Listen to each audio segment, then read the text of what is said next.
నిరుద్యోగి జై నిరుద్యోగి జై నిరుద్యోగి.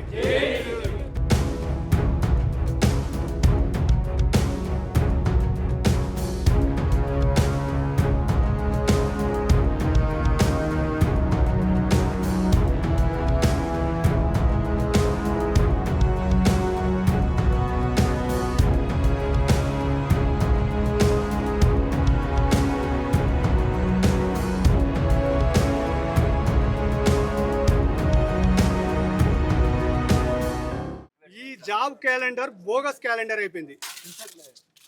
ఎందుకంటే ఇవాళ రాష్ట్ర ప్రభుత్వం మీరు 2024లో జాబ్ క్యాలెండర్ అసెంబ్లీ సాక్షిగా పెట్టిరు మీరు. కాబట్టి దాన్ని మీరు మాట నిలబెట్టుకోండి. మీరు మమ్మల్ని అంచివేయాలని చూస్తే మిమ్మల్ని పాతాల లోకానికి 500 ఫీట్లు అడుక్కు తొక్కుతాం బిడ్డ. ఫుట్బాల్గా అడిగేంత వరకు తొక్కుతాం నిరుద్యోగులు. అంటే నిరుద్యోగులు అంటే చిన్న చూపా?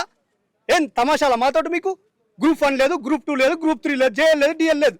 మీరే అన్నారు ఏప్రిల్ నెలలో ఎస్ఐ ఇస్తాం, కానిస్టేబుల్ ఇస్తాం అన్నారు. అది లేదు.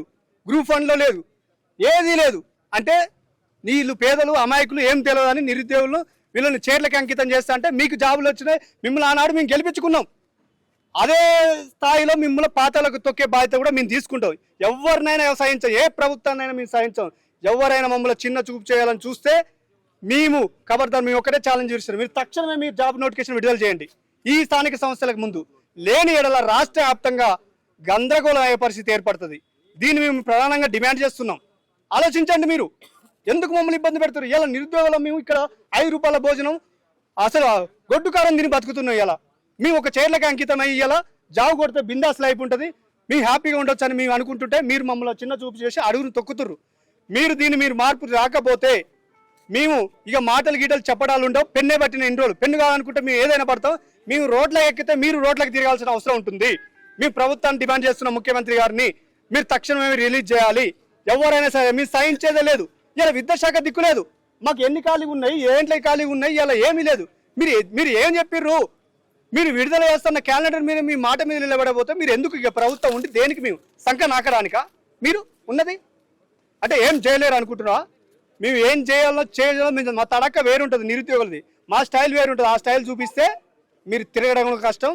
ఇక మళ్ళీ ఏ నాయకుడు కూడా మేము సైన్ చేయలేదు. మీరు దీన్ని గుర్తుపెట్టుకొని మీరు ఎంబలో మార్పు రావాలని మేము కోరుకుంటున్నాం. తెలంగాణ రాష్ట్రంలో నోటిఫికేషన్లు ఇస్తామన్నా కూడా విద్యార్థులంతా కూడా ఈ యొక్క నోటిఫికేషన్ మాకు టైం ఇవ్వాలంటే కూడా వాళ్ళే ఎదురు ధర్నా చేసే విధంగా ఇప్పుడు అసెంబ్లీ సాక్షి కావచ్చు, ఎక్కడ పడితే ఇక్కడ సీఎం రేవంత్ రెడ్డి హోదాలో మాట్లాడుతున్నారు. దీనిపైన మీ అభిప్రాయం ఏంటి సార్? ఇప్పుడు ఏ నిరుద్యోగైనా జాబ్ వేస్తే అంటే వద్దన్నాడు. ఇదంతా పచ్చి అబద్ధం. ఇంత పచ్చి అబద్ధం ముచ్చట సీఎం హోదాలు ఉండి ఎవరు చెప్పరు. ఎందుకంటే ఉద్యోగాలు కావాలంటే happy life, business life, job కొట్టుకుంటే నేను హ్యాపీగా ఉంటాననేది ఒక నిరుద్యోగం ఉంటుంది. అంతకన్నా ఇంకా హ్యాపీనెస్ ఏం కావాలి? మేము ఇంద్రాబాద్ ఇక్కడ మీటింగ్ పెట్టుకొని మేము న్యాయబద్ధంగా అడిగినాం. అరెస్టులు చేస్తున్నారు ఇలా రోడ్ల మీదకి వస్తే. ఎందుకు అరెస్ట్ చేస్తున్నారు? మమ్మల్ని చూస్తే ఎందుకు మీకు భయపడుతున్నారు? అంటే మేము ఎంత అమాయకులం, వీళ్ళు నిరుద్యోగులు వీళ్ళదేముంది అనే టైప్ ఆఫ్లో మీరు ఆలోచన ఇది మార్పు చేసుకోవాలని మేము కోరుతున్నాం. అయితే ప్రధానంగా ఉన్నటువంటి బీసీ 42% రిజర్వేషన్ ఎప్పుడైతే అమలు చేస్తామని చెప్పిలో కేవలం ఇది బీసీలకు అంకితమయ్యే ఛాన్స్ కాబట్టి కేవలం రిజర్వేషన్ కేవలం ఉద్యోగం పదోన్నతి మీదనేనా, కేవలం రాజకీయంగా అంటే మీరు దీని మీద మీ సమాధానం ఏంటి సార్? ఇవన్నీ వాళ్ళ రాజకీయ స్టంట్లు బ్రదర్. నేనేమంటున్నానంటే సీఎం కూడా స్టంట్ తర్వాతనే వాళ్ళ కేటాయింపులు జరిగిన తర్వాతనే, న్యాయబద్ధమైనటువంటి కేటాయింపులు జరిగిన తర్వాతనే మిగతా నోటిఫికేషన్ ఏదన్నా ఇస్తున్నామని అంటారు. దాని మీద మీ అభిప్రాయం? ఇప్పుడు వాళ్ళు గతంలో గ్రూప్ 1 వేసారు, అది హైకోర్టులో మెట్టు ఎక్కి ఇప్పుడు ఆడనే పడి ఉంది. ఎందుకంటే గ్రూప్ 1లో మెయిన్స్కి ఒక హాల్ టికెట్, ప్రిలిమ్స్కి హాల్ టికెట్ ఈ రాష్ట్ర చరిత్రలో ఎన్నడూ లేదు అలాంటి ఎగ్జామ్. ఇంతవరకు మీరు చూస్తున్నారు చరిత్రలో 2 హాల్ టికెట్లు ఇచ్చిన చరిత్ర మొన్న జరిగిన గ్రూప్ 1 జరిగింది. అంటే ఏంది మీరు అసలు టీజీపీఎస్ ఏం పని చేస్తుంది? అంటే గడ్డి బిక్తురా? టీజీపీఎస్లో మీకు గవర్నమెంట్ నుంచి జీతాలు ఎత్తుకుంటారు, మా నిరుద్యోగులకు మీరు చేయకపోతే ఎందుకు? మీ సాంకేతం దేనికి ఇస్తుర్రు? మమ్మల్ని అడుగు తొక్కుతుర్రు. జాబులు వేయరని బాబు కుర్రో ముర్రో అని మొత్తుకుంటుంటే మేము హాస్టల్లో లైబ్రరీలో ఒక పూట తిని ఒక పూట తినక మాకు ఇలా భోజనం కూడా సరిగా లేకుండా మేము చదువుకుంటున్నాం. మీకు సోయి ఉంటే మాకు వెంటనే మీరు తక్షణమే మీరు నోటిఫికేషన్ మీరు అన్న లెక్క ప్రకారమే కానీ జేఎల్ కానీ గ్రూప్ 1 కానీ గ్రూప్ 2 కానీ ఫారెస్ట్ బీట్ ఆఫీసర్ వేస్తున్నావు, దాని దిక్కులేదు. గత ప్రభుత్వం డిఎస్ఎస్ దాన్ని కలిపేసినావు. నీ సొంతంగా ఏం వేసినావు? నువ్వు నియామక పత్రాలు ఇచ్చినావు, అక్కడ కూర్చున్నావు. ఏమన్నంటే 60,000 నోటిఫికేషన్ ఇచ్చిన అంటున్నావు. దేనికి ఇచ్చినావు? నీ సొంతంగా ఒక సర్క్యులర్ జారీ చేసినావు లేదు, శూన్యం. అంటే మమ్మల్ని అనుస్తున్నావు. అదే 500 ఫీట్ల అడుగు లోతుకు మేము తొక్కుతాం. మిమ్మల్ని మామూలు తొక్కుతాం నిరుద్యోగులం. తొక్కుతాం, మళ్ళీ మీరు కోలుకోలేరు. ఫుట్బాల్ మునిగేదాకా తొక్కుతాం. ఇది మీరు గుర్తుపెట్టుకోవాలి. ఎవడైనా సరే మా నిరుద్యోగులు చిన్న చూపు చూస్తే ఇక అదంతా భూకంపం సృష్టిస్తాం. మా విద్యార్థులతో గోక్కున్నాడు ఎవడు బాగుపడలే, ఆడు ఇంకా బాగుపడడు కూడా. మా స్టైల్ వేరు ఉంటుంది, మాతో గోక్కుంటే వానికి చెప్పే కథ అయింది. ఫైనల్ గా ఇన్ని ధర్నాలు చేస్తున్నారు, ఇన్ని ముట్టడి కార్యక్రమాలు చేస్తున్నారు, కానీ మీ నిరుద్యోగులకు సంబంధించి ప్రభుత్వం నుంచి ఒక మొండి వైఖరి తప్పితే సానుకూల స్పందన అయితే కనిపించడం లేదు. సో ఏంటి మీ మోటివ్ ఏంటి? ఫైనల్ గా మీరు ఏం చెప్పాలి? మా ఎజెండా ఏం లేదు.